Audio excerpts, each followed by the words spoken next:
لیکن کوئی ان کو نہیں پکڑتا اور ان کو تازہ دم کر کے دوبارہ سے مسلط کرنے کی کوشش ہو رہی ہے. لیکن کوئی عدالت, کوئی نیپرا, کوئی ریگولیٹری اتھارٹی اور کوئی حکومت کے الیکٹرک مافیا کو کنٹرول نہیں کرتی. اگر آپ انہیں 24 گھنٹے 48 گھنٹے بجلی نہیں دیں گے, وہ پانی کی موٹر نہیں چلا سکتے, وہ سڑک پہ نہیں آئیں گے تو کیا کریں گے؟ کہ اس وقت شہر میں بجلی کا شدید بحران ہے اور اس شدید بحران کے نتیجے میں جگہ جگہ لوگ احتجاج کر رہے ہیں. کورٹ کا فیصلہ موجود ہے, نیپرا کا فیصلہ موجود ہے کہ اگر کسی علاقے میں کچھ لوگوں نے بل ادا نہیں کیے یا زیادہ لوگوں نے بل ادا نہیں کیے تو اس کی بنیاد پر اس پورے علاقے کی بجلی نہیں کاٹی جائے گی. لیکن کوئی عدالت, کوئی نیپرا, کوئی ریگولیٹری اتھارٹی اور کوئی حکومت کے الیکٹرک مافیا کو کنٹرول نہیں کرتی. فیصلوں کے باوجود وہ خلاف ورزی کر رہے ہیں اور پوری آبادیوں کی بجلی کاٹ دیتے ہیں اور اس کے نتیجے میں بالآخر لوگوں کو نکل کے سڑک پہ آنا پڑتا ہے.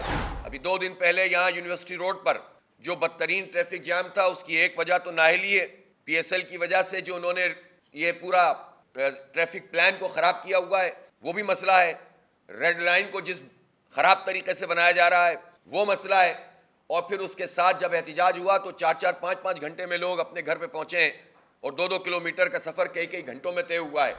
یہ شہر کا معمول بن گیا ہے, اس لیے کہ لوگ بھی کیا کریں جب ان کی بجلی آپ کاٹ دیں گے. جو بل ادا کرنے والے, اگر آپ انہیں 24 گھنٹے 48 گھنٹے بجلی نہیں دیں گے, وہ پانی کی موٹر نہیں چلا سکتے, وہ سڑک پہ نہیں آئیں گے تو کیا کریں گے؟ لیکن کوئی حکومت اس کے الیکٹرک مافیا کو کنٹرول نہیں کرتی. یہ پیپلز پارٹی ہو یا پی ٹی آئی ہو یا نون لیگ ہو یا MQM ہو, یہ سب کے الیکٹرک کے سہولت کار ہیں.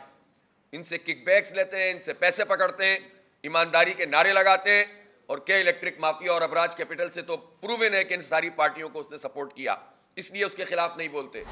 اور اب دوبارہ سے تازہ دم کر کے ان مافیاؤں کو مسلط کرنے کی کوشش کی جا رہی ہے, اور ان کا لائسنس جب ختم ہونے جا رہا ہے تو دوبارہ سے ان کو ہم پر مسلط کرنے کی کوشش ہو رہی ہے. ظاہر ہے جماعت اسلامی کی پوزیشن بہت واضح ہے. جتنی بھی جنریشن اس وقت ہو رہی ہے اس جنریشن کو قومی تحویل میں لیں, اس لیے کہ بجلی پاکستان میں زیادہ موجود ہے. خود کراچی میں جتنی بجلی بنتی ہے ہمارے پاور پلانٹس اور IPPs اور ان پلانٹ سے, وہ کراچی کی ضرورت سے بھی زیادہ ہے, اور پاکستان کو بھی یہاں سے ایکسپورٹ ہوتی ہے. 2500 میگا واٹ تو یہاں کے پلانٹس کے ذریعے سے نیشنل گرڈ میں جاتا ہے, جو کراچی میں بجلی صرف ہی نہیں ہوتی, اور سستی بجلی یہ لے کر 5 گنا مہنگی بجلی کا بل کراچی کے لوگوں کو کہ الیکٹرک مافیا دیتی ہے. اب سب رپورٹس نیپرا کی بھی آ گئی ہیں اور نادہندہ ہیں 662 ارب روپے کے, لیکن کوئی ان کو نہیں پکڑتا اور ان کو تازہ دم کر کے دوبارہ سے مسلط کرنے کی کوشش ہو رہی ہے, جس کی نہ صرف یہ کہ مزاحمت کی جائے گی بلکہ ہم عدالت اور نیپرا اور سب جگہ جا کر شہر کراچی کا یہ مقدمہ لڑیں گے.